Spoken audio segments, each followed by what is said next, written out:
ñu nekk ci caravane de proximité auprès des populations du Diobass di fàttali ne xam nga Notto Diobass c'est ñaar fukki junni électeurs ak junni ak juróomi téeméer mais 21 500 électeurs donc niñ ko daan defee rek di waxtaan ak askan yi tey def nañu plusieurs villages comme niñ ko defee démb war ko def également suba dañu opté pour la proximité ndax ci la ñuy mën a déglu nit ñi waaye également saafara seen ay doléances dégg ngeen li ñu wax ci morgue bi dégg ngeen li ñu wax également ci adduction d'eau dégg ngeen aussi ñu wax ci wàllu santé donc c'est des moments de partage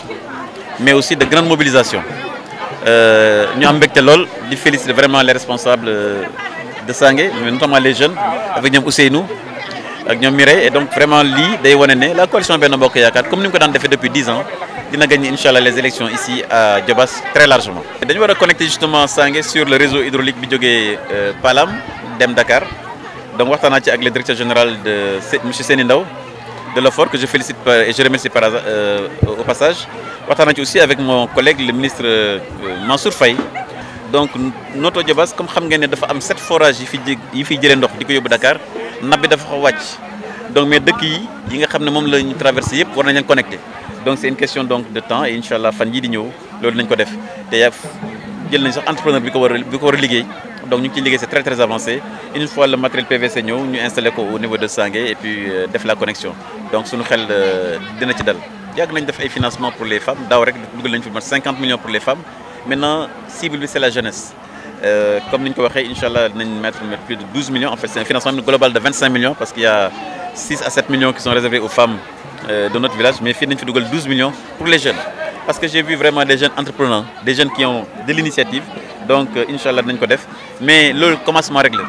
dinañ ko def également dans d'autres secteurs parce que bii c'est le secteur du transport mais dañ ko def également dans le secteur du commerce def ko aussi dans la transformation def ko aussi dans la production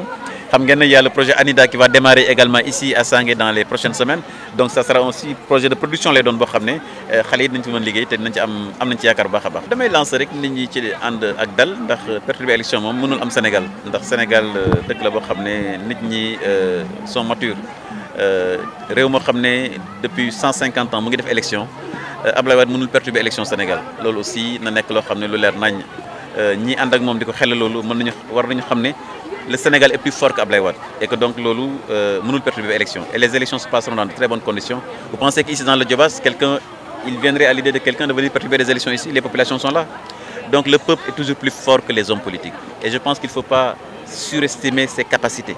Le peuple est plus fort. Xam nga les latins disaient vox populi vox dei. La voix du peuple c'est la voix de Dieu. Donc je demande vraiment au président Ablaye Wade de revenir à la sérénité, de revenir vers la sagesse qui devrait être son siège et vraiment perturber des élections loolu ay wax la rek mais les élections se passeront dans de très bonnes conditions au Sénégal les Sénégalais voteront calmement choisiront leur candidat et nous pensons qu'ils choisiront le candidat Macky Sall pour une large victoire au premier tour et je pense que loolu dina nekk loo xam ne